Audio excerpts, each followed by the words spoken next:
va a llegar el gol del Arsenal. Ozil marca Mesut Ozil. El centro para Lacazette. ¡Gol! ¡Gol!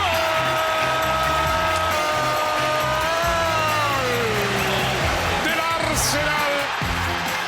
This is Arsecast Extra. Hello and welcome to another Arsecast Extra, as always, with James from Blog. James, goodly morning. Oh, it is. It is. It is a goodly morning. It is. It's a bittersweet morning, though, James, because obviously having beaten the champions, Mikel Arteta's work at Arsenal is now done. Yes. And we're on the lookout for a new manager. So, you know, with the highs come the lows. That is true. We are the men who beat the men. As I saw on someone say on Twitter, I forget who it was now. We are Arsenal are the lineal champions of England, which I will take. Yeah, the kind of playground logic champions. We've beaten the champions, therefore we're better than them, for sure. It was Squid Boy. Yes, right. it was Squid Boy. Shout out to Squid Boy. But thoroughly enjoyed last night. One of the funniest football matches I have ever seen. I have to agree with that. I thought for a while we were going to get absolutely hammered, and then it just went off the charts in terms of surrealism, bizarreness, mistakes. I mean, the thing that I saw this morning, which made me laugh a lot, was Jurgen Klopp after the second goal, and he's standing there with a look on his face that was almost identical to the look I had on my face as I was watching from my television, just like, what the fuck are they doing? How has this happened?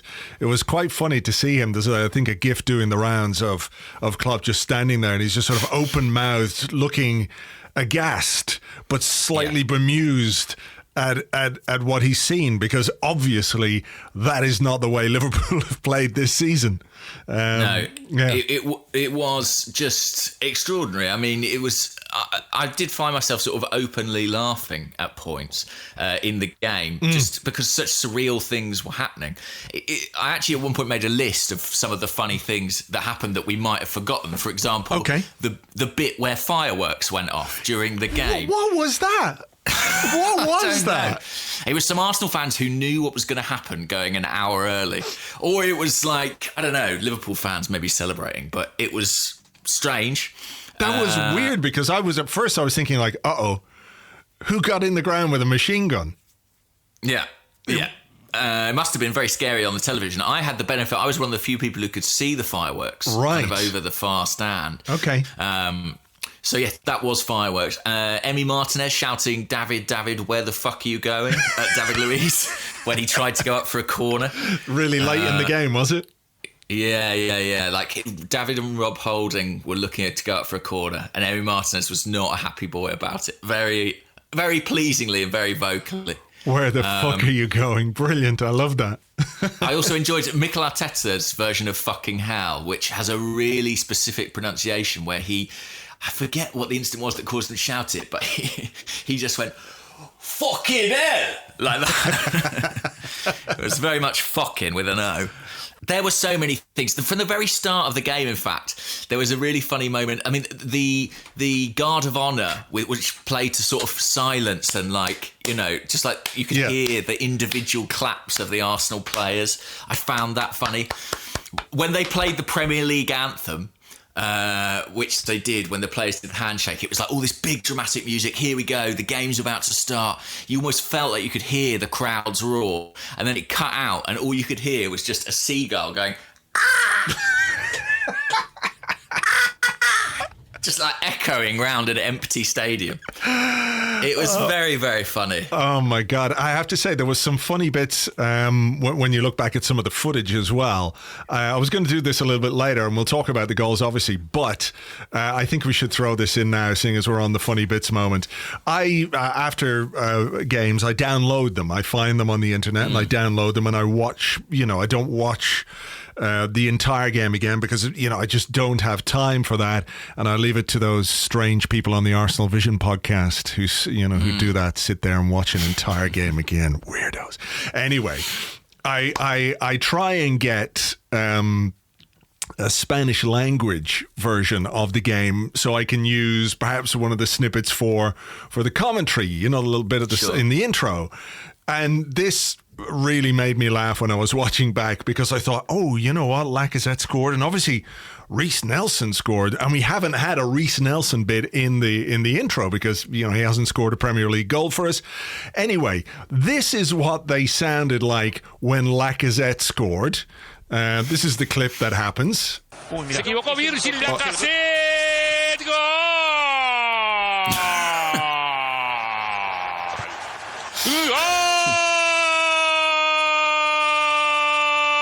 Gol del Arsenal, Alex Lacazette. Okay, yeah, That's so fairly standard stuff, right? So I was thinking, wow, when they make another mistake that nobody could countenance Liverpool making, they are going to like go off the charts in terms of how they react to this goal. Have a listen. They're just sort of chatting away, and then they mention there's a mistake, and you can hear the sound of the ball hitting the back of the net, and then see if you can figure out what's funny. Pero esa impotencia, la pelota perdida casi lo lleva al descontrol. Se equivoca Alisson y aprovecha Lacazette y va el conjunto Gunner.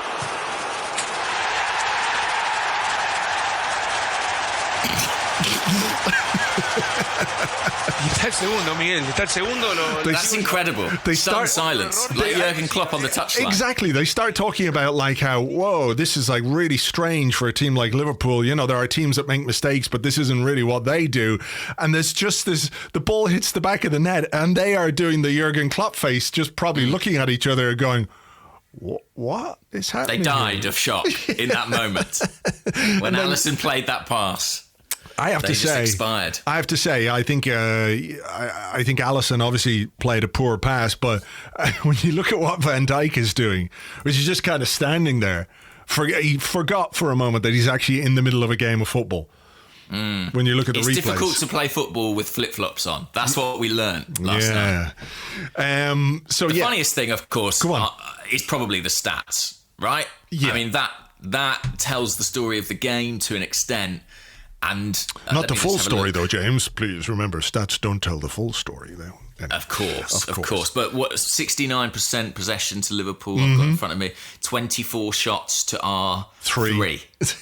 If anything, it's a shame we had a third, isn't it? It is. It would have been the second time this season we'd scored 2 from 2. But imagine if I assume that third one was Joe Willock's that he missed late on. You know, it was a bad miss by Joe. But, imagine if we'd scored that one. We'd beat Liverpool 3-1, 3 shots on target, 3 goals to their just relentless pressure and domination of the game. Yeah, it's extremely amusing. Extremely. It is. I mean, to be honest, it's very Arsenal what they've done. They've really taken a leaf out of our book, I would suggest. Yeah, that is true. That is the kind of game that we've lost in the past, 100%. It is just definitely. It's one of those weird games, isn't it? Where you're very rarely on the right side of a result like this. You know, if you play like that, and if the opposition play the way they play, you're very, very rarely on the right side of that result. So extremely rarely. Yeah, enjoy it when it happens. Oh, for sure. I mean, I enjoyed Mikel Arteta talking afterwards about how he was pleased with the fight and the spirit and how they were able to match Liverpool from that point of view, if not a quality point of view. And I think we'll talk about that in a minute. I think he does have a bit of a point there in terms of what he got from his players, in terms of a defensive rearguard action. But I've completely forgotten what the point I was going to make is. So let's carry on. I don't think we should be under any illusions that this is how Mikel Arteta wants to play, and even how he wants to approach these big games. No, he said that afterwards, didn't he? I think he was asked a question in his press conference afterwards. He was going, is this now how you're going to approach the Man City game? And he said, well, this wasn't really the game plan, that they went out there with. Yeah. Can I ask you what you think the game plan might have been? Because look, he rotated a little bit. He had to leave Aubameyang out after, he's played basically every game. We have an FA Cup semi-final coming up at the weekend. You can understand why he left him out. But the setup was a bit strange, wasn't it? And I did see you tweeting about this and talking about, making a little video about where Lacazette is dropping into midfield and Nelson and Pepe are wide of him and all that kind of stuff. It was a strange kind of system. Can you figure out exactly what he was trying to do? Well, in terms of the shape, he was kind of alternating between a back three and a back four. So when Liverpool were attacking, Kieran Tierney stepped inside. He did this against Southampton as well, Tierney. He played as like the left-sided centre-half with Saka kind of sometimes looking like a left-back, but basically playing as a wing-back. And then when Arsenal had the ball, which was very rare, to be honest with you. So you had to glimpse this in like 8-second snatches. But Tierney would kind of file out to left back and it would look more like a 4-3-3 almost, with Lacazette playing as like a number 10 and Nelson and Pepe as wide attackers. What he was trying to do, I'm not absolutely sure. We played a similar looking shape at Southampton and the front three were a little bit in this shape at Spurs. I wondered if, I saw Pepe in the warm-up, he was clearly playing through the middle in the warm-up, which is unusual for him. He was playing within the width of the penalty box. I wondered if he'd sort of seen what Unai Emery did at Anfield when Pepe actually had one of his better Arsenal games. We had a front two, didn't we, with a quite an effective diamond midfield, but we had a front two, and Pepe ran into the channels and took Van Dijk out of his comfort zone and caused quite a lot of problems to Liverpool. So I thought maybe he's thinking, if I release Nelson and Pepe kind of into the channels, that will give us our outlet on the break. To be honest, that didn't happen. And the function of those two, it seemed to me, was as pressing agents. It was just to close down. It became that anyway. And every game we talk about what we can hear Mikel Arteta say. I was lucky I could hear pretty much everything he said yesterday. And Reiss, go. Reiss, run. Reiss, now. Reiss was very much the order of the day. I actually felt really sorry. It was Reiss Nelson and then Joe Willock when he came on. Yeah. Clearly there are players in each game who Arteta's like, today I need you to basically just run until you have absolutely nothing left. Yeah. And that was Reiss Nelson yesterday. And he absolutely got his reward for it. Sure. But it is a thankless task. Yeah, it was a bit odd, wasn't it, seeing Pepe on the left-hand side? Yeah. And look, I've seen people talk about how ineffective he was out there. And I think that's, not an unreasonable comment to make. But based on... Did he get the ball, though? Did he? Not much. I think he had... I think he received, I had the stats here a second ago, he maybe received 12 or 15 passes, something like that.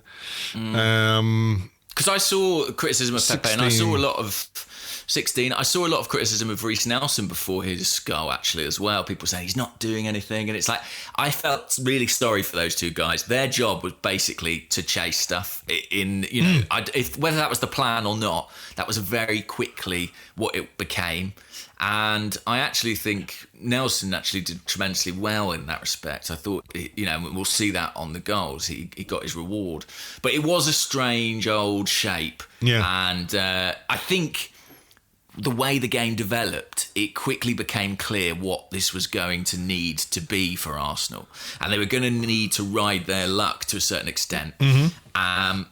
And they did. I mean, weirdly, I think the XG is sort of relatively favourable to us. It's closer than the actual sort of shots, if you see what I mean. There's a lot of volume, but maybe not great volume of very good chances. Yeah, I saw that doing the rounds last night, and I was a bit... I was laughing a bit. I think... Yeah, we can only infer so much from that. I mean, it was a weird game because we beat a big team. Hooray. But at the same time, it was absolutely clear how far away we are from that big team. Oh, sure. We beat a big team looking like a cup minnow. Do you know what I mean? Yeah.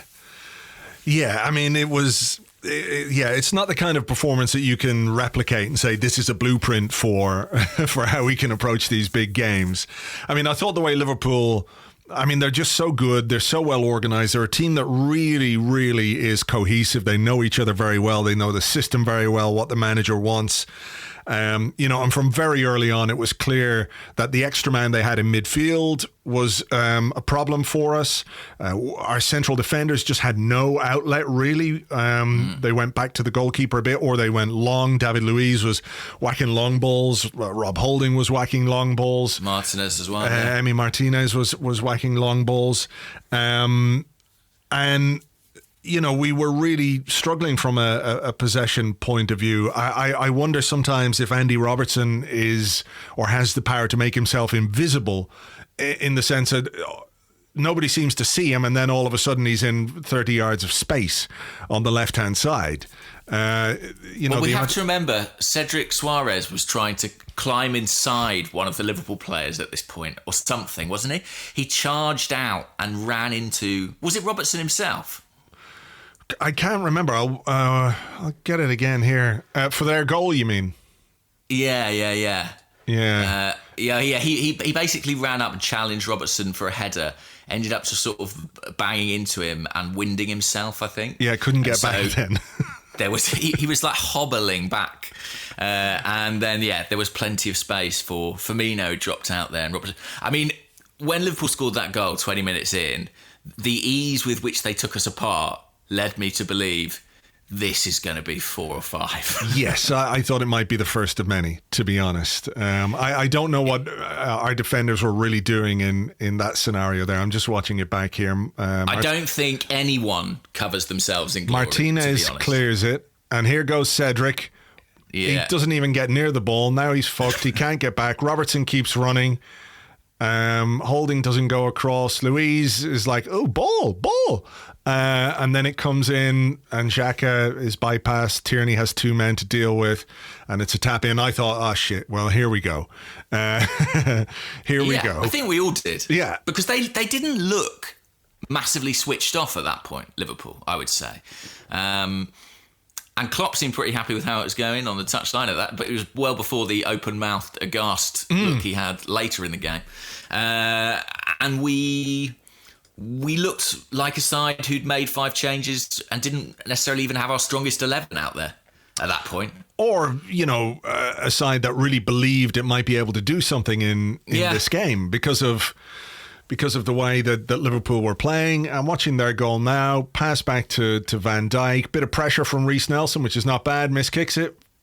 I think we've been a little bit critical maybe of Alexandre Lacazette in recent weeks, and I don't think that's been completely incorrect.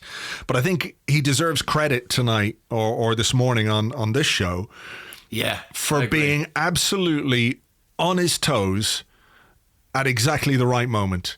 They were opportunistic goals that we scored, but they came from Liverpool making mistakes. But it was also important that we played a part in capitalising on those mistakes. So for the first one, he was reading it, he was there, he saw the mistake, nipped in, put the ball past Alisson. And for the second one, again, he's looking for a mistake from the goalkeeper when he plays the ball out. If there's a problem, he might be able to nip in and take that ball. So, he deserves a lot of credit for his part in those 2 goals.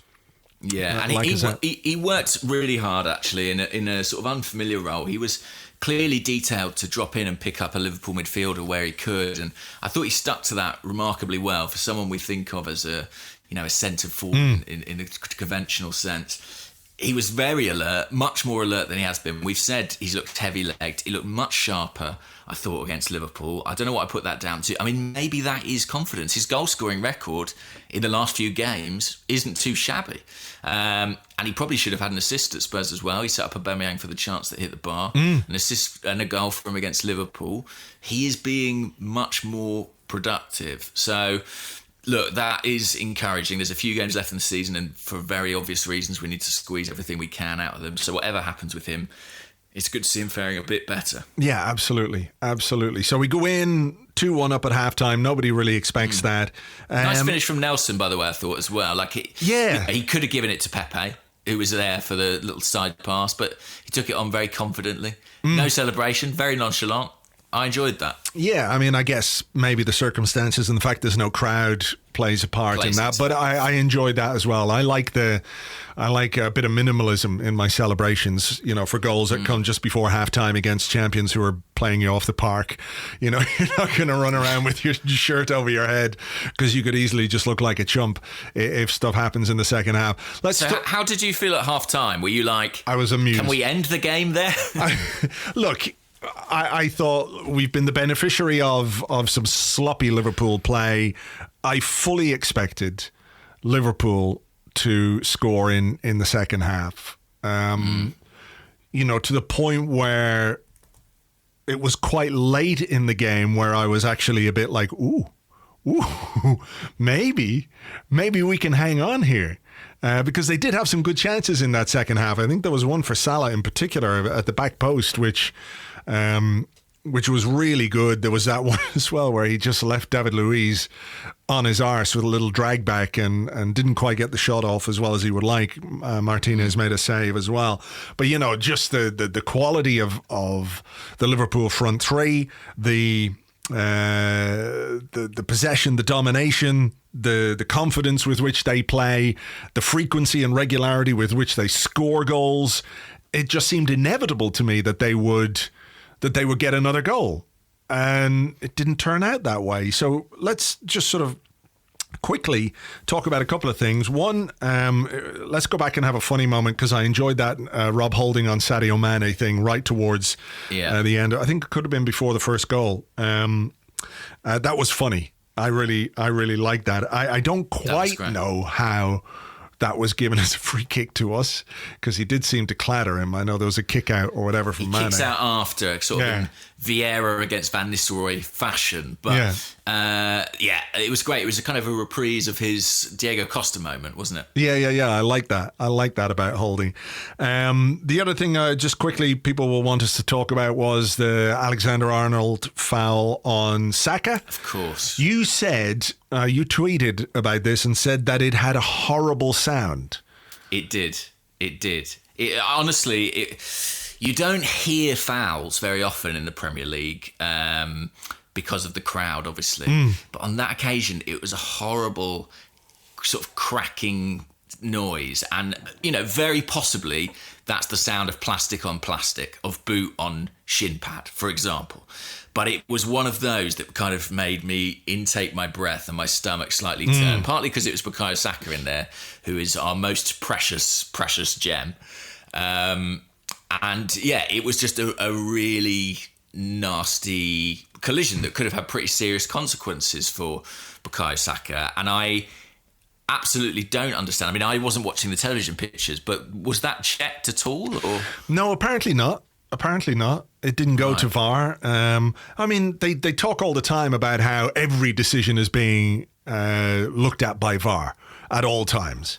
It's like the eye in the sky, the crap eye of Sauron looking at whatever's happening on the pitch, But there wasn't a check. There wasn't like an official VAR check. I think they very quickly decided that was a yellow card and the referee had got it right. I mean, there were very obvious similarities to the Eddie Nketiah one. Mikel Arteta was asked about it afterwards and he just said that's part of football. So I don't know. I think Arteta probably feels the same about Nketiah incident. When he was sent off, when Nketiah was sent off, Arteta's issue was not that he had been sent off. It was that someone else hadn't been for a similar challenge. And I think it's purely that. It's the consistency element. I mean, he couldn't have had a better view of it, Arteta. It happened literally. Yeah, I saw. You can see him on the TV, the pictures. Right. He's just like throws his arm up and is like, what? But I do think that I would have been very interested to see if you'd shown the referee a slow motion replay of that on a monitor at pitch side. Yeah. Would he have made the same decision? Yeah, and there was one a little bit later in the game when Xhaka got booked, and it looked like, to me anyway, that Xhaka got the ball. But they went in and they had a check on that, and they showed some replays, and again, fairly quickly decided the yellow was all right. But I just wonder what's the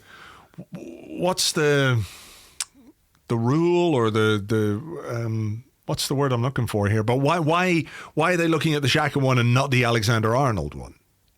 Yeah. What makes them different, Yeah, I have no idea. And I think maybe it's to do with kind of the severity of the player's reaction. Maybe that influences it. I do think these kinds of soft factors can... Well, Saka was lying on the ground going, ow. Yeah, true. True. I don't know. Anyway, look, let's not go there. It is a weird one. And I don't think Trent Alexander-Arnold went into that thinking... now I will break Saka's leg. No, he didn't. But it was like the Nketiah one. He went to play the ball. He mistimed it. He caught the man. There you go. I don't know. One week it's a red card. Another week it's not. So it is a problem, and I do think they need to try and find more consistency there. Yeah, right. So Mikel Arteta after the game talked about his players, and he talked about what he got from them, and he acknowledged that there is a big gap between Arsenal and Liverpool in terms of overall quality of the squad. That is something that I think anybody who watched the game last night will see. Anybody who's watched football this season can see. But what did he say here? He said the gap in many areas, we cannot improve it in 2 months. He's talking about the quality, the difference in the teams. He says the gap is enormous. He said, but the gap between the accountability, the energy, the commitment, the fight of the two teams is now equal. Before, it wasn't like this. I'm very proud of that. The rest will take some time, but at least that we've got it now. My message to the players is that with this, we can create something. And Liverpool clearly dominated that second period, but I think the Arsenal defenders deserve some credit for the way that they played in that second half. There were some scrambles in the box and there were guys throwing themselves in front of shots. Granit Xhaka, who's not a defender, midfielder, he blocked 3 shots. Yeah. Holding had 2 blocked shots. Louise had 2 blocked shots. Tierney blocked a shot. They all made lots of clearances between them. So the defensive commitment, when you're being played off the park like that, when you're being absolutely hammered by a better team, the only thing really that you control is how much commitment you put into your defending, how organised you are, how compact you stay. Liverpool had moments, but they didn't sort of open us up in the way that they did in the first half for the Mane goal. So I think for all the bits and pieces that we've been laughing at and the stuff that's funny about this result, I do think that that's worth pointing out, that without that effort and that commitment defensively from the players, we wouldn't have had that result.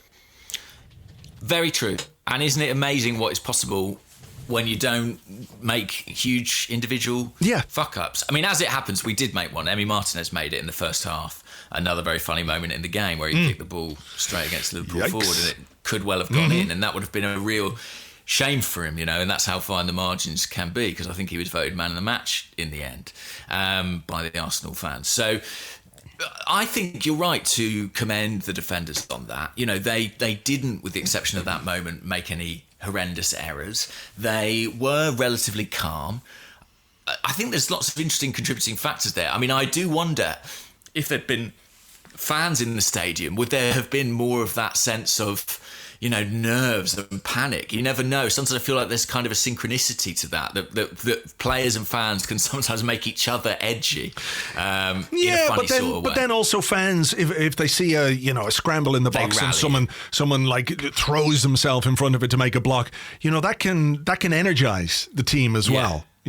It's true. It works both ways. Yeah. One thing that I do think is interesting is that Mikel Arteta is vocally coaching this team at times, and I think that does help them in some instances. He was talking to Louise, talking to Willock, and you could see them respond in real time. So you couldn't ordinarily do that in this sort of fixture.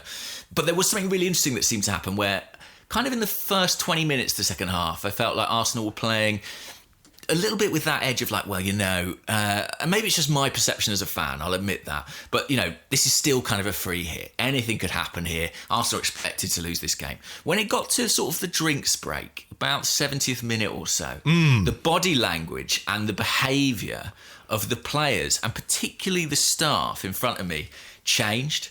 And suddenly Arteta's coaches were up on their feet every time the ball came in the box, shouting things. Suddenly, the substitutes, people like Hector Bellerin, were shouting encouragement, giving guidance from the sideline. And it's like everybody who was part of that Arsenal setup sensed we might actually do this. And if we do, there is a value to that. Sure. Because Arteta's absolutely right. I mean, yes, there's a value in terms of our league position. Yes, there's a value in terms of confidence and all those things. But what he's saying about the commitment, the attitude, the work that they've put in order to convince people to do those things, you have to win games. Yeah, for sure. As a coach, when you say, if you do this, they'll get results, and it never happens, players give up on that. Yeah. They give up on it very, very quickly. But if they see, well, look, we did that work. We put ourselves through that pain. We went that extra mile. We beat the champions of England. Suddenly, Arteta's authority in that dressing room, his credibility among the players, their willingness to learn from him and listen to him, it all goes up. Yeah, I mean, what was it he said earlier in the season? Something about if we suffer together, we can achieve things, or we can win games if we suffer together. And make no mistake, that would have been a Herculean effort for some of those players last night on a physical level. After all the football we've played in recent weeks, I think Tierney has played in every game. He hasn't always played the 90 minutes. I'm not David Luiz's biggest fan by any stretch of the imagination, but he has played a lot in recent weeks, and he is also 33 years of age. Xhaka, exactly, as well. I mean, he looked tired at times, but put it in. You mentioned already Reiss Nelson, when he made the changes that he made, when he brought Ceballos on, when he brought Aubameyang on, I was thinking, he's going to play Aubameyang in the middle and use him as kind of an outlet. Maybe we can stick him over the top. Instead, we had another strange sort of setup where Joe Willock was playing as a false nine, with little or no hope of ever getting the ball, but his job was basically to run back and forth and across the lines, to try and put some pressure on Liverpool. Aubameyang was on the right. He eventually came over to the left. They suffered in that second half, and you're right to point out the fact that, if you suffer and you achieve something and you get a good result, those legs don't feel half as heavy than they do if something like Brighton happens or Spurs happens, where you've played nominally all right, but you get the stuffing knocked out of you. So I think it's a good point to make that if you ask players to do hard work for you, and that hard work is rewarded, that they'll believe it's worthwhile. And nobody is bigger than that. Pierre-Emerick Aubameyang, the best player at this club, the club captain, he has to come on as a sub and close the game out doing, not a preferred role, not a glamorous role. And that's the way Arteta manages the club. And, look, I mean, I don't want to go overboard because we are miles away. We are absolutely miles away. And in fairness to Mikel Arteta, he comes out in his post-match interview and he says, I've done nothing yet. And he says the gap is enormous. Yeah. But last night worked perfectly for the manager because he got the 3 points and he got the win. But at the same time, his point about the gap between these two clubs and the gap Arsenal must close if they're serious about competing for things again was also made. Yes. So, there's a way in which his point could have been made if Arsenal got battered. I suspect what Mikel, and we'll come on to it. We'll do it in part 2 of questions, but just go for it. But what Mikel Arteta said about transfers and about budget, I strongly suspect he would have said that whatever the outcome was last night. Because if Arsenal were beaten, he's got an excuse to say it. But for Arsenal to win, it makes it even more valuable for him to say it because his stock is that little bit higher. Yeah. And he's sort of saying, look, I'm the good thing you've got going for you. I'm sort of the hot young thing at Arsenal, the bright new coach. And this, he does look well, I think, actually, by the way. Great skin, Mikel Arteta. But, and great hair, of course. That goes without saying. Good teeth, I've noticed. You've got to look good as a Premier League manager these days. They're all doing it. It's part of the brand. But anyway, he knows that he has a value and he's trying to leverage that value. And we'll come on to that. But that to me was like, I was on such a high after the game and I was kind of it was so funny what happened in the match that I just couldn't really believe it. And then I saw that Sky interview he gave, and everything just changed on a sixpence, and I thought, here we fucking go. All right, we will deal with that in part 2 because I've got questions about it, and there are some issues, of course, that we will deal with. And another thing that we'll deal with in part 2 is Emi Martinez. But yes, I think we need to give him some credit in part 1 of the show, because right at the death, he produced an outstanding save. It's incredible. Genuinely outstanding save, which at first I didn't realise how good it was. And then they, because I think they got a corner and they took the corner quite quickly. And then they only showed the replay after that second corner was half cleared. I think Tierney got fouled and there was a gap in play, and they showed it again. Alexander-Arnold with a shot that deflected. I think when it's your night, it's your night. Another night that flies beyond the goalkeeper, or maybe it rises an extra couple of inches and goes into the top corner, which isn't to take anything away from the save that Emi Martinez made. But it was fucking brilliant. A brilliant save.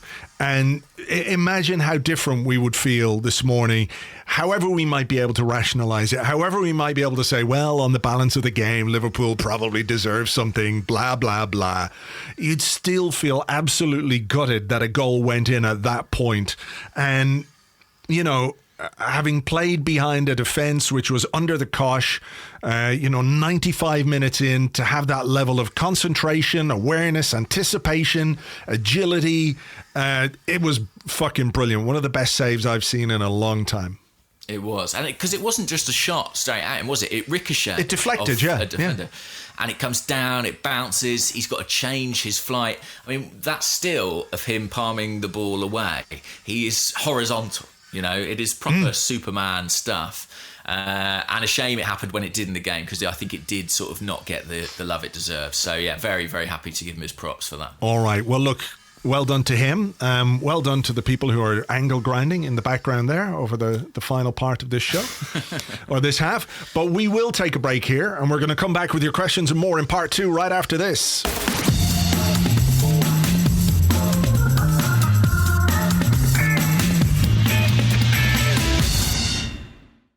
Welcome back to this extra, Arsecast Extra. This is part 2 of the show, where we answer questions that you send to us on Twitter at Gunnerblog and at Arseblog on the Arseblog Facebook page, facebook.com/the Arseblog, and also on the Arseblog Discord chat server, which you get access to if you are an Arseblog member on Patreon. There's a lot of questions about many of the same topics, or 2 big topics here. One of them is Emi Martinez, and the other one is money and recruitment, and Mikel Arteta's comments about recruitment. And I just want to, before I ask you a question, read these out a little bit, James, for anyone who hasn't heard them or read them. He was asked on Sky Sports News last night, is money a big concern? And is the job, that he has, is it a big one? He says that the job is massive. The gap is enormous. Whether a lack of money is concerning, it is a big concern. You have to see how they build those squads. There is no magic. You need to improve the squad with quality players, and you need bigger squads to compete in this competition. That's the challenge. He said, I think it's very clear that we need to strengthen our squad. This, I think it's fair to say, has been a running theme. Saying it last night on Sky was perhaps the most public utterance with regards to squad building, but it is definitely not the first time that he has said it. And I can go back, and we've got it on the archives on Arseblog News. He has been saying this for some weeks now, that in order to improve, in order to make progress, we have to invest in the squad. That's basically been his message. And it's a message that he is transmitting, I think, to fans. He's transmitting it to his players, but he's definitely transmitting it to those on high, to the Football Executive Committee and to the ownership. So the first question that I have on this, and it's such a broad topic, I don't know that we need a very specific question, but Notsgooner, who's at Nots_Gooner, says, what do you think the board make of Arteta's constant chat around money and investment? I'm sure they consider it far from ideal. I'm sure. Arsenal are not accustomed to having managers do this, are they? I mean, Arsene Wenger was incredibly discreet for 20 years, and I think protected the people above him from criticism at times. Unai Emery, I don't think, had the vocabulary in the nicest possible way to make this point. Even I think he did almost go there on one or two occasions. He did, yeah. But it's been a bit more after the horse has bolted. He was a bit more, after he'd left, he said, I wanted this player, I got that player, I wanted this, I got that. I do remember him talking about how we needed to improve our central defensive options. We needed to go out and buy a centre half when Rob Holding picked up his injury. Yes, I think he was quite clear about saying we need a central defender. So we went out and got him Denis Suarez, which he plays a part in that as well, obviously. But yeah, and I think he backed down from that comment weirdly, like a week or so later, almost as if he'd been told, that's not going to happen, mate. But I love this from Arteta. I think this is exactly the right kind of friction. I think that's what you need. I think competitive, successful environments have people who challenge each other. And Mikel Arteta is so demanding of his players. It's inevitable, therefore, he should be demanding of his other colleagues, and the people around and above him. And I think it extends all the way to the ownership. Yeah. He is throwing down the gauntlet and saying, this is what we need. Are you prepared to give me what it takes? And I think it's someone who's absolutely just putting the concerns of the team first and foremost. And as head coach of Arsenal Football Club, that is his responsibility. Do you agree? Absolutely. I like it. I mean, I know there's some people who will say, well, maybe he's saying this knowing that there isn't any money. So if there is an investment, he can say, well, look, I said what I said and, I know what we needed. But I think you're right. I think he's demanding. I think he is absolutely putting it up to the ownership to sort of back up what they've said as well. I think we have to remember. I'm just trying to find the thing here if I can. Basically, when KSE took over 100%, right, in their offer document, they said, their stated ambition was for Arsenal to compete for the biggest trophies in football. That is what they said. I don't know that anyone could have a problem with that as the stated ambition. You might have a problem with the way that they act in relation to that. Like, are they serious about it? Right? You could question whether they're serious about that. And I think what Arteta is doing is he is saying, if that is really what you want, then this is what we need to do to make it happen. In his press conference before the Liverpool game, he said something similar along the lines of, my only objective is for Arsenal to be the best. In order to do that, we have to improve the squad. It's a constant, consistent message. So I think it's one that few people can argue with when you look at the squad, when you look at the league table, when you look at the performances, when you look at where we are. How can anyone argue with the assertion that in order to get better, we need better players in the squad? Nobody can. No.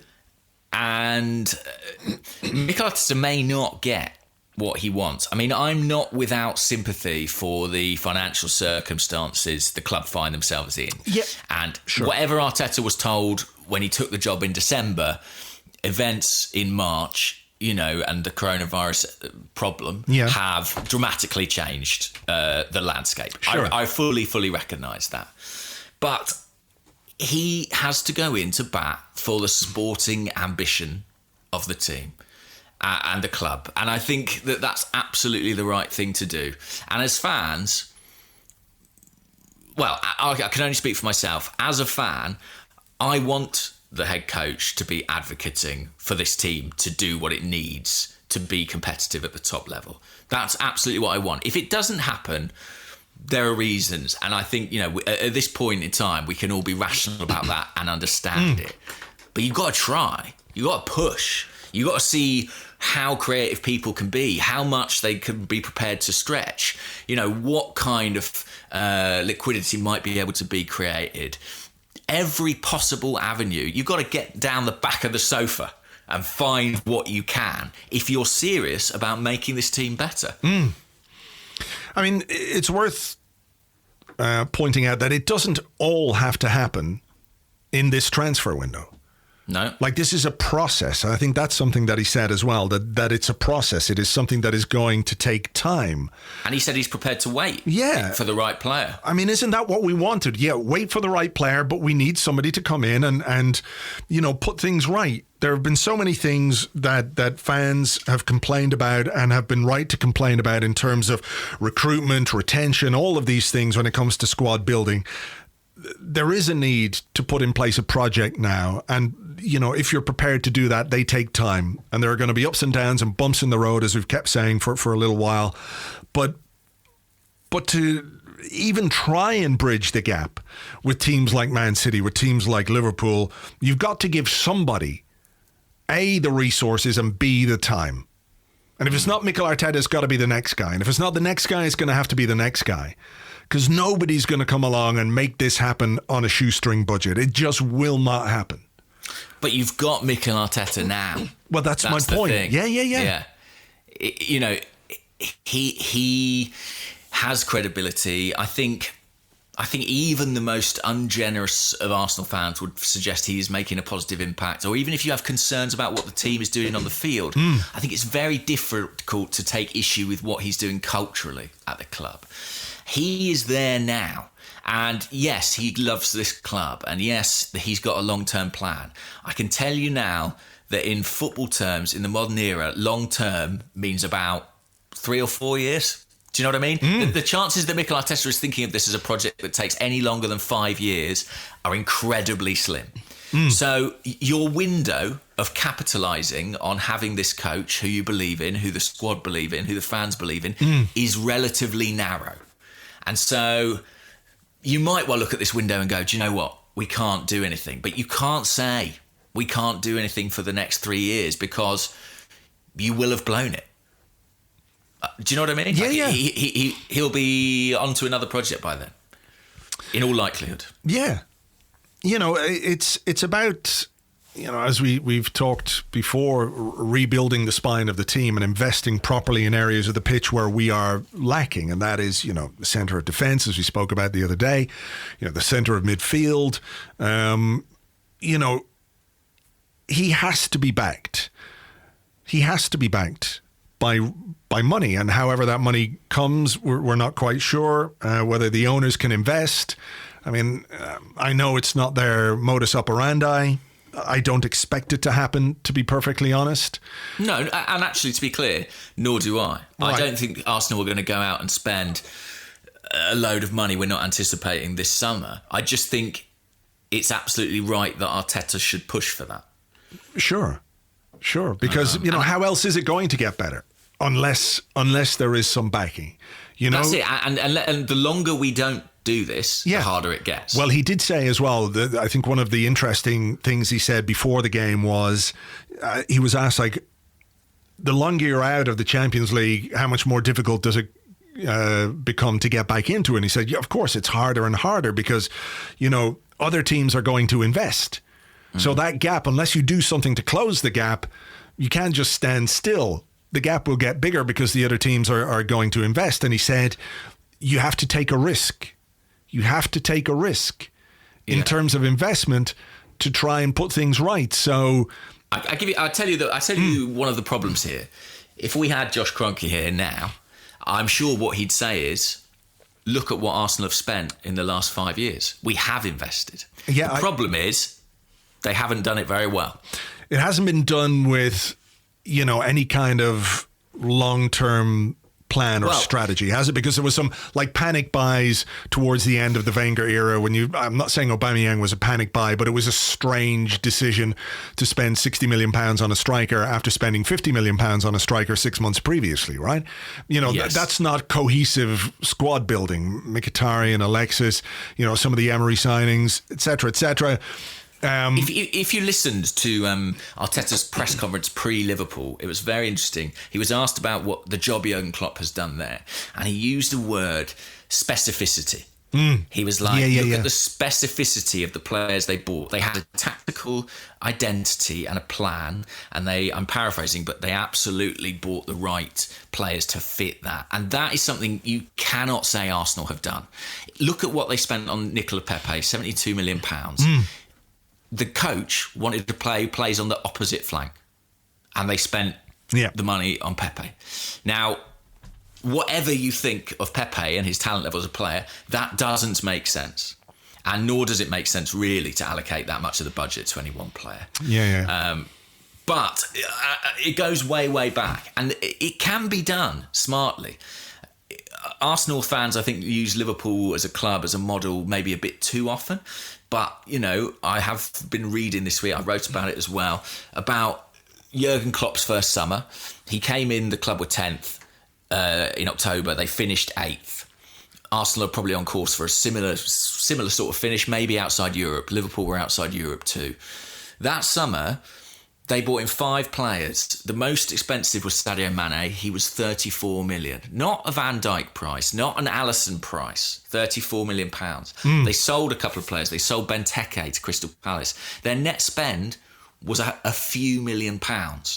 But they recruited incredibly smartly, and they bought players who weren't even good enough for them to win the league, some of them. Wijnaldum and Mane were the successful ones, but there were other guys. Alex Manninger arrived on a free transfer. Loris Karius came in.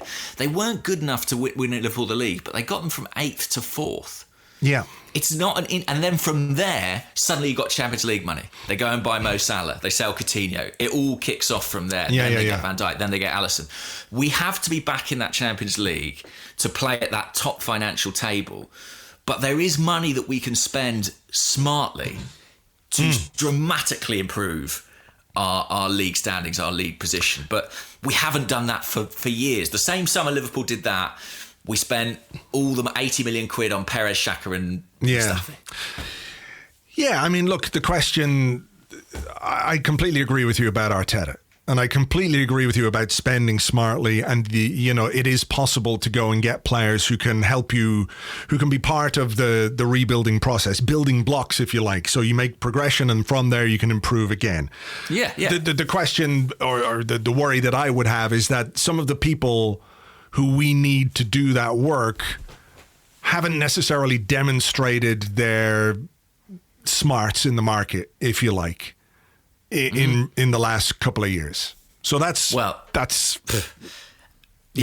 and critical to Klopp's success at Liverpool, by the way, is the synergy that has existed between Michael Edwards, who was their analytics guy and took over as sporting director. Not just that, but with FSG. I forget the name of the guy, Gordon, who I think is the president of FSG, who he and Klopp are tight. They strategically lead that club together. We don't know a lot at this point about the critical relationships at Arsenal, and that is basically the trio of Sanyehi, Edu and Arteta. The way that this plays out between them and the cooperation and you know what I mean? The singleness of the idea is crucial. I would be fascinated to know what kind of relationship Arteta is building with Josh Kroenke, with KSE, and what sort of belief they have in him and how that might impact some of the relationships with other people. Because I think there's a sort of, at the moment, I think KSE are very, what's the word I'm going to use here, or how am I going to phrase this? It feels like the lines of communication are quite narrow in that, Raul Sanyehi is the man through which everything goes and gets back to KSE. Listen, if you want to make yourself heard on the other side of the Atlantic, saying something in a television interview is a pretty obvious way to do it, isn't it? It is. Yeah. It is. That's why I'm curious to see how this plays out. Yeah, absolutely. And KSE, in fairness to KSE, I mean, I think they are listening. That's certainly my understanding. Is that they're not blind to the way Arsenal are being discussed at the moment, what's going on at Arsenal. I think the appointment of Tim Lewis to the board is an indication that there's, eyes on the ground, essentially, in London. And I think Arteta's rising credibility is going to place him in good stead with the ownership. And I know there are still sections of the Arsenal support who say, this guy hasn't won anything, he's a novice coach, why are we putting so much stock in him? All I would say is listen to him. If you listen to him and you're not in some way, I challenge you to not in some way be convinced by the way he is communicating. And players have been, players who've won things, players who are, in the case of someone like Aubameyang, one of the best players in the world, have been won over by him. I think it's inevitable to a certain extent that owners are going to feel that appeal too. And it is very, very politically interesting as a move, isn't it, from Arteta? And it's a bit of a power play. He's thrown his weight around. He's just beaten the champions. There's not a lot that's good about Arsenal right now. Mikel Arteta is one of those things. He probably knows that. It's fascinating, and it will be an interesting summer. I think we'd be being unrealistic if we said, well, yes, I mean, Stan will just say, of course, Mikel, whatever you like. I know, and I get that. I don't want this club to bankrupt themselves, I appreciate that. But it will be interesting where they are able to push the boat out for him now. And how. In terms of revenue raising and things like that. So, look, the transfer window opens on July 27th and it runs until October the 5th. That was the announcement from the Premier League yesterday. We're in no doubt what Mikel Arteta wants. Not the specifics of it, but certainly as a broad view of what he expects from the club and what he needs from the club to make next season better than this one. And we'll wait and see if that's what he gets. So, do you have a question? I've got a question here. Yeah. About Emi Martinez. A lot of people ask sort of variants on this theme. Yeah. Mitch, who's at the AFC Franco, says, seeing as money is somewhat forbidden at Arsenal, I imagine he means somewhat short, do you think, due to the performances of Emi Martinez, it's worth selling Leno and generating a good amount of cash to focus on other areas of the squad? And I saw other people basically asking the same question. Yeah, we had a double team on the Discord from the Nord who said, question, with Emi's great performances, should we cash in on Leno? We might have to make some hard sales. Leno might just have to be one of them. And JFK_60 says, similar question to the Nord, only mine is in reverse. Should we think about cashing in on Emi Martinez, given how high his stock has risen since Leno's injury? It's a fascinating scenario, isn't it? And not one necessarily that we expected to be dealing with. I think it's probably too early to start talking about selling Bernd Leno because he's been so good. Martinez has come in and he's done really, really well. And if it creates a culture of competition between our goalkeepers, I'm fine with it. But I wouldn't advocate the sale of Leno. That's the thing. We can't forget how good he has been. Yeah. And this is still a relatively small pool of performances we are talking about from Martinez. But it is interesting. I mean, we've just had a conversation about Arsenal are going to need to raise funds in different ways. If you got a large amount of money for Leno, I mean, I'm not sure there's necessarily a buyer. Do you know what I mean? We're assuming there's a buyer. Yeah. Look, Martinez only has 1 year left on his contract as well. As Tokyo Gunner asks, what is the story with the contract extension for Emi Martinez? And a couple of people, I'm sorry, I can't find. Oh yeah, I've got one here from Corey, who's at Den Crasta on Twitter. Says, do you think with these string of brilliant performances by Emi Martinez, he will want to settle as a second string keeper at Arsenal, or will he leave and be first choice somewhere else? I mean, we look at what Emi Martinez is doing and we're delighted by it and we love it. But what it's also doing is putting him in the shop window with 12 months left on his contract. He now has and will have plenty of options available to him that weren't available to him 3 or 4 weeks ago. that's something we have to contend with. 12 months thing, by the way, because I hadn't heard that. I have to say. What? Oh, maybe I'm wrong. Actually, maybe. Hang on, let me have a look here. What's Transfermarkt saying? They say 2023. Okay, well then 2022. But I don't know when his last. It says his last contract was signed. It doesn't say actually. He signed one in 2016. I don't know. I thought I read something before the lockdown started. Let's see. There's nothing in this. I was pretty sure that it was in the Guardian. It could have been from Nick Ames about his contract. I'm just going to go on the. Maybe. Yeah. Anyway, he will have options available to him anyway. Regardless, I mean, there's there will be suitors. He can go on and be, and I'll endeavour to find out about the contract situation, but. He could want to go and be a number one elsewhere. I mean, his whole career, he's spoken about wanting to be number one at Arsenal. And there is part of me that thinks, well, he could end the season as number one at Arsenal and move. And sort of, in his mind, reconcile that. And he did it. And now he's going to go and be number one somewhere else. I'm not in a position yet where I'm thinking Emi Martinez is better than Bernd Leno. Arsenal should sell Bernd Leno. Right. Are you?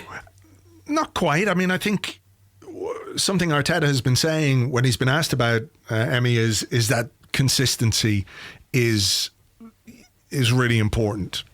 If Leno was fit tomorrow, what would happen? That's a great question, and we've had that a couple of times. One from the Discord from Hupton321 who says, if Leno were ready tomorrow, would you start him? And on Twitter, we have one from Den, who's at Le Phantom Dennis, who says, Martinez has earned the right to remain in goal if he maintains this level of performance, even when Leno comes back. I have to say that if Leno was fit tomorrow, I would stick with Emi Martinez. Just because I feel like he hasn't done anything to lose his place. I mean, there's talk of Leno being back in full training before the end of the season, potentially. He might be available for an FA Cup final. You never know. But I think it's a really tricky one. It's particularly tricky with goalkeepers, isn't it? Because if an outfield player, if Aubameyang kind of was injured for long term and Martinelli came in and was playing this well, you'd think, well, you've got to find a way to get them both in the team. I somehow don't think we're going to do that with Leno and Martinez. It reminds me in some ways of, it's a different situation, but, Mathieu Debuchy was doing quite well at right back, and then Hector Bellerin came in and we were like, oh, hang on a minute, this guy kind of looks even better. And I can't lie. There are things about Martinez's game that I instinctively prefer to Leno. I just haven't seen it. Leno has played seasons and seasons of first-team football at the highest level in Germany and the highest level in England. We haven't seen that wealth of opportunities with Martinez yet for us to kind of see if it levels out in any kind of way. But his size, his presence, the way he holds the ball, the way he gathers it into him, he's got very, very soft, safe hands. Pretty soft. He must use fairy liquid. He must, yeah. I mean, genuinely, it feels like he's got Pritt stick all over his gloves at times. They just bang. He keeps stuff close to him. I really, really, really like him as a goalkeeper. He's good on the ball. Can you keep both? I don't know. I don't know if you can, realistically. You end up in a sort of weird where you have two kind of first choice goalkeepers or two goalkeepers who want to be first choice. Does the transfer market dictate this to you? So if someone comes in and says, hello, it's Bayern Munich here, we want Bernd Leno, here's 40 or 50 million pounds, whatever it might be. Take it. You take that, right? Of course, yeah. I mean, if you've enough faith in Emi Martinez to do the job and that kind of money is on offer, you take it because it allows you to do things that you really need to do. And similarly, if someone comes in for Emi Martinez for a value that gives you massive profit on a massive profit on a player who cost you nothing in terms of transfer fee and who's basically going to be all profit. And who's undoubtedly at the high point of their transfer value. I mean, they've never been worth anything like what they'd be worth now in the open market. Maybe, again, that is an opportunity that you take. If we have to kind of allocate our resource more cleverly, you know, I mentioned Alex Manninger turning up at Liverpool that summer. I think he was 36. But, like, it wouldn't be the craziest thing to say, OK, well, let's put our resource into our number one, Leno, and then we get in... You know, your Mark Schwarzer, you know, your experienced cover goalkeeper who's definitely cover, who's kind of on the sort of downhill trajectory of their career. And we use that resource on a centre-half or whatever else it might be, you know? Well, I mean, isn't that what Liverpool have done this season in terms of their number two? It's that guy who played for West Ham. I don't even know. Yeah, exactly. Adrian. It's Adrian, yeah. And they've got a young Irish goalkeeper called Caoimhín Kelleher as well. They've used him a little bit, so maybe you have to do that. I mean, a question slightly linked to this from Liam, who's at Groninguner, who says, how much credit does Iñaki Pavón deserve for Emi's performances? This is the new goalkeeping coach that came in with Mikel Arteta. I mean, do we know what sort of an impact he's had on the training ground? Well, what we know about him is he's a massive innovator. I know this because I know people who work with him at Brentford, and he is not your average goalkeeping coach. So, you know, he is not traditional in any sense. His methods are unusual, and he's a bit of a maverick. And he really has a strong athletic focus, and he's meant to be an incredibly intense guy, a little bit like Arteta. He's someone who's incredibly specific about what he demands from his goalkeepers, and there are certain goalkeepers that he will look at and be like, not for me, couldn't work with them. They have to have certain prerequisites. One is that they have to be extremely good with their feet. You know, I think he has a bit of cynicism about English goalkeepers, for example, because he doesn't think that they generally meet his technical standards. Of course, look, what Leno and Martinez have done, it's not like Leno was bad last season without Iñaki there. But yeah, I think he probably does deserve some credit. And, you know, he's getting very good performances out of these guys. And what's interesting as well is that there's a good relationship there between Martinez and Leno and Matt Macey. As much as there is competition, they want that place. They are also kind of working as a team, as a unit. And I think... I know that Matt Macey's found it really beneficial to work with Iñaki as well. So, yeah, it was an interesting appointment by Arteta because unlike some of the other guys he put on his staff, he didn't have that much direct experience with Iñaki Canna. And he has an agent, Iñaki Canna, which is unusual for a goalkeeping coach. Right. He's represented by Enrique De Lucas, who... was a former Chelsea midfielder, Kike De Lucas. Don't you remember him? But no. So he was always kind of angling for a big job in the Premier League, and he had people sort of working on that to help him get there. And some people treated that with a bit of cynicism, but I think Arteta heard good things about Iñaki, and thus far it's been a really positive relationship. And I think you'll agree with me when I say that maybe the goalkeeping coaching side of things, certainly at times under Arsene Wenger, perhaps didn't quite get the focus and the attention that it warranted. Yeah, that's very true. That's very true. And we have to remember that Unai Emery brought in his own goalkeeping coach as well. So it has been an area. Just while we're on this, actually, there's another question here from Felix Knapp, who's at Felix_Knapp93. And he said, Sky Germany reported last night that Arteta is likely to add a specific corner and free kick coach to his staff for next season. What are your thoughts on that? It seems like an area we can improve on a lot, both defensively and offensively. That would be interesting. Juan Carlos back. He's back. He's back on the sidelines.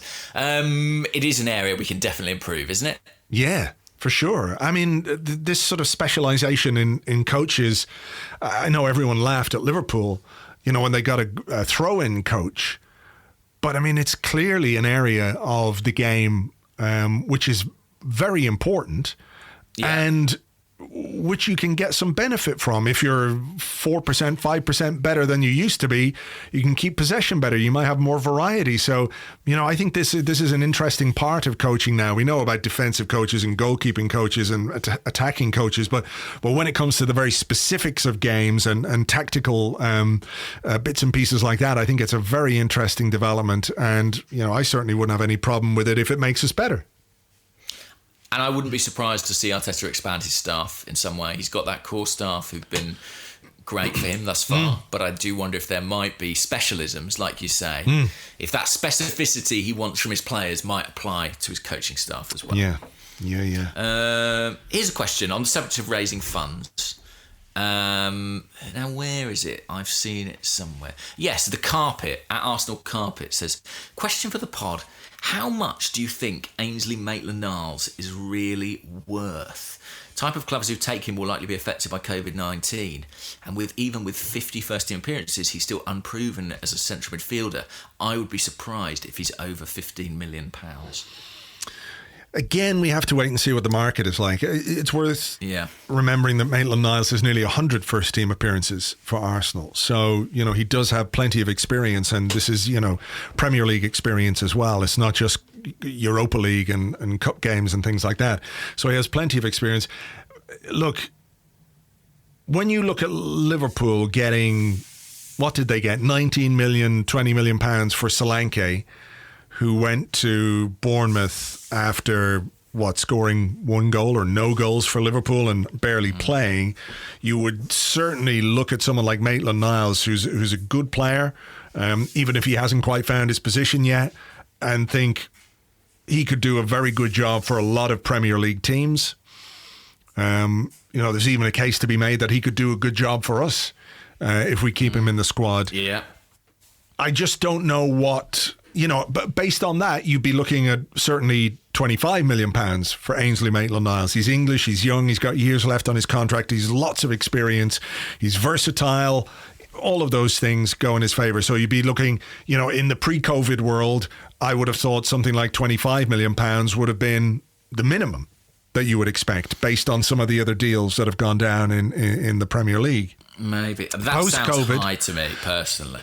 But why? I mean, why does Solanke, for example, have a higher value? Is it because he is a forward and you're paying that premium for somebody who might be able to get you goals? Yeah, I mean, how much did they pay for Solanke? Bear in mind, he hasn't got the many goals at all, yeah. Yeah, I think it was nearly £20 million. 17. Right, yeah. So yeah. I think that I would be, even in a pre-COVID world, I'd be surprised if you fetch more than 20 million for Ainsley Maitland-Niles. Maybe I'm being unambitious. It'd be great if someone offered 25 or higher. Wow, I would bite not just their hand off, but their entire arm and chew it down. I think he might end up going closer to what the carpet is saying. Yeah, maybe. But like Solanke's record at Liverpool, 27 appearances, 1 goal, 1 assist, and a couple of yellow cards. And that made him a £17 million player. Maybe there is a premium in forwards. Maybe there is that, you're paying for potential goals in the Premier League, and they are, of course, more valuable. But I would, like I said, in a pre-COVID world, I'd be looking for something higher. Maybe not quite as high as what the money we got for Iwobi, but certainly north of 20 million. Anything less than 20 million, I would have been unhappy with for that. What we get for him now, no idea. Yeah, I've got no idea either, to be honest. If it is north of 20 million, Arsenal will be absolutely... I think they'll be delighted with that. I think if it's close to 20, I think they'll be pretty pleased. I mean, I like him. I think it is partly that thing of maybe not being seen as an attacking player, not having that glamour attached. But you're right, he's a good age. He's been an England youth international. He's versatile, which has a value. We should definitely try and rinse that English premium for every penny that we can. I mean, that is the position that we're in. And also, isn't it pleasing and kind of reassuring to know that a player can know he's going to leave a club and not be a massive dick about it And the fact that he's kind of still available for selection. Do you know what I mean? Like the fact that he and Arteta have clearly found some sort of, I'm not going to call it a truce, but an understanding that he is available. He will do his job for the team. There's a benefit to Maitland-Niles because he's putting himself in the shop window. There's a benefit to the club for the same reason. The fact that it's a relatively healthy breakup, I actually am quite glad and grateful of that. Yeah, if that's what it comes to, I don't think there'll be any ill will or bitterness or rancor or anything like that in terms of him going or how he's going to go. But, you know, it really depends on what Mikel Arteta thinks of what he needs in his squad next season. So the other thing I think we need to remember is, you know, we don't know yet what we're going to be doing in terms of Europe. We might not be in Europe. No, I'm sorry, we haven't really talked about that, have we? But I mean, I think, what do you think? I mean, qualification via the Premier League is at least possible now. It is. I mean, who have we got left? Watford and Aston Villa, is that it? Yes. Now, the only thing to say is, in theory, those are very easy games, of course, but they're scrapping. Are very much playing for survival. Yeah. So the teams that are above us are Tottenham and Sheffield United. Yeah, Sheffield United have a game in hand as well. Do they? Okay, that's not great. So they have Leicester away tonight. Oh, God, that means Sheffield. I want Brendan Rodgers to win a game. That's not good. Then they have... we should probably want him to win anyway because we don't want United in the Champions League, that's for sure. And then Sheffield United have Everton and Southampton. Oh, they're definitely going to be Everton because Everton are just a fucking mess. Spurs have Leicester and Palace. Oh, go Palace. I think we actually need to be backing Leicester in a big way between now and the end of the season. Number one, we don't want any of our rivals to get in the Champions League if it's all possible. Number two, we need them to beat Sheffield United and Spurs. I'm just looking at Wolves. What have Wolves got left? Because it's incredibly tight. Wolves are 6th on 56 points. We are 9th on 53. So who have Wolves got? Wolves have got Palace and Chelsea. I mean, if we get 6 points... 59... we'll very much be in the mix. Our goal difference is not good. It's worth saying. It's worse than both Spurs and Wolves. It's better than Sheffield United. Okay, but I mean, ours is +8, and their Tottenham and Wolves are +11, so it's not impossible to make that up, particularly if we win a couple of games and they draw a couple of games or lose a couple of games. If we can, if we can keep a clean sheet and score a couple of goals. We could have a very dramatic final day. Yeah. Let's put it like that. I mean, it's Watford on the final day who may well be in a relegation fight themselves still at that point. Is that home or away? That's at the Emirates. Right. And is Villa away, is it? Villa's away on Tuesday. That's the game in hand. So we'll have had the FA Cup semi-final Saturday, so, I imagine there'll be some rotation for that game. Jesus. And if we get through by some miracle on Saturday, then you've got decisions to make about, eggs and baskets, haven't you? Watford have got West Ham. It feels like a massive if. Yeah, it does. It is. It's a long shot, but at least it's still there. Watford have got West Ham. Who else have they got? Man City, shit, and then Arsenal. So, yeah, I think they're going to be scrappy. Game, for obvious reasons. They're 16th, 17th. Yeah, they're going to lose to Man City, you would think. And then the final day could be really big. So, hey, at least we've made it interesting. We have made it interesting. Just a couple of quick ones to finish. Luca, who's at Luca_AFC, said, formation for City, back 4, back 5. Does it even matter with our defenders? Listen, I know Arteta said this wasn't a rehearsal for City, but I think given how much of the ball we're likely to have, in essence, it kind of was. So we're going to have no ball at all against Man City. I mean, where do you find the balance between... Yes. I mean, we had this debate after Anfield last year, didn't we? About sitting off, the dangers of it. Yeah. We absolutely got away with it last night. Yeah. I mean, it's like it's not a blueprint. So the chances of that working again are slim, but I'm not sure they're any slimmer than our chances of actually sort of going and trying to beat them, genuinely. Should we not try and compete with them in midfield, though? Because, we had nothing last night. Liverpool's 3 against our 2. Our 2 were completely marked out of the game. Therefore, we couldn't retain any kind of possession. And if we do that against City... It was a back 4 at the Etihad, wasn't it? That's what Arteta started the restart with.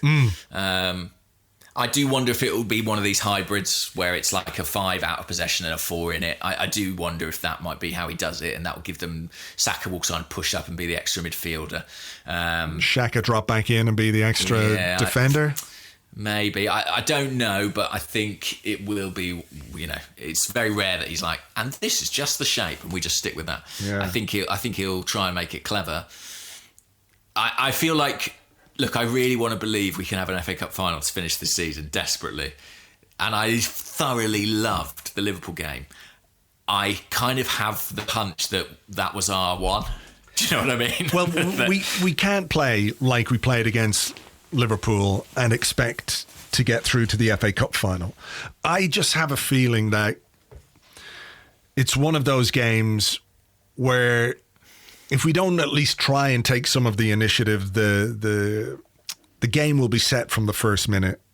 And as soon as they score, that'll probably be that. Because it's unlikely that we're going to get the same kind of gifts from City that Liverpool gave us, even if City's defenders are maybe just a bit more error prone, but I don't think you can count on that. I just feel like in a semi-final, why not go with a back 4? Let's try and play a bit. Let's try and match them in midfield. We certainly can't match them in terms of quality because of what they've got in there with De Bruyne, with Silva, with the other Silva, etc., etc. But maybe the little trick Arteta might have is Pep will think he's going to play with this back 3, play with the back 4, and see if we can at least knock them off their stride from the start. It's all been a ruse. Yeah, it's all been the long game. It's the long game. Right. Do you have one more, or will we leave it there? I don't. Right. Do I? Yeah, I do actually have one quick one. Let's have a look at it. Yes, it was from the Discord. It was from George B1495. And George says, do we now have the evidence we need to say that Arteta will never play Aubameyang at centre forward? Maybe. Like that he didn't play there last night was really something, wasn't it? When he came on. It was telling, I think. I mean, look, clearly we know that's not Arteta's ideal. It might happen, but he's had plenty of opportunities to do it. It's clearly not how he sees it. And now watch him start him there against City on Saturday. There you go. You've made it happen. You have made it happen. You've fulfilled the dreams of many Arsenal fans who want to see him start there. So look, we'll see. But look, folks, we better leave it there. Thank you as ever for being here. Thanks for listening. Please give us a rating review on iTunes, on, I think, Acast allow you to do reviews now. Whatever podcast app you use, give us a review. Be nice, please. It all helps. We will, of course, be here on Monday with another Arsecast Extra. I might try and do something tomorrow as well, just a sort of regular Friday Arsecast, depending on what I can get done the rest of this day, or maybe I'll record something tomorrow and have it for you then. But as ever, thank you for being here, and we will catch you on the next one. Bye-bye.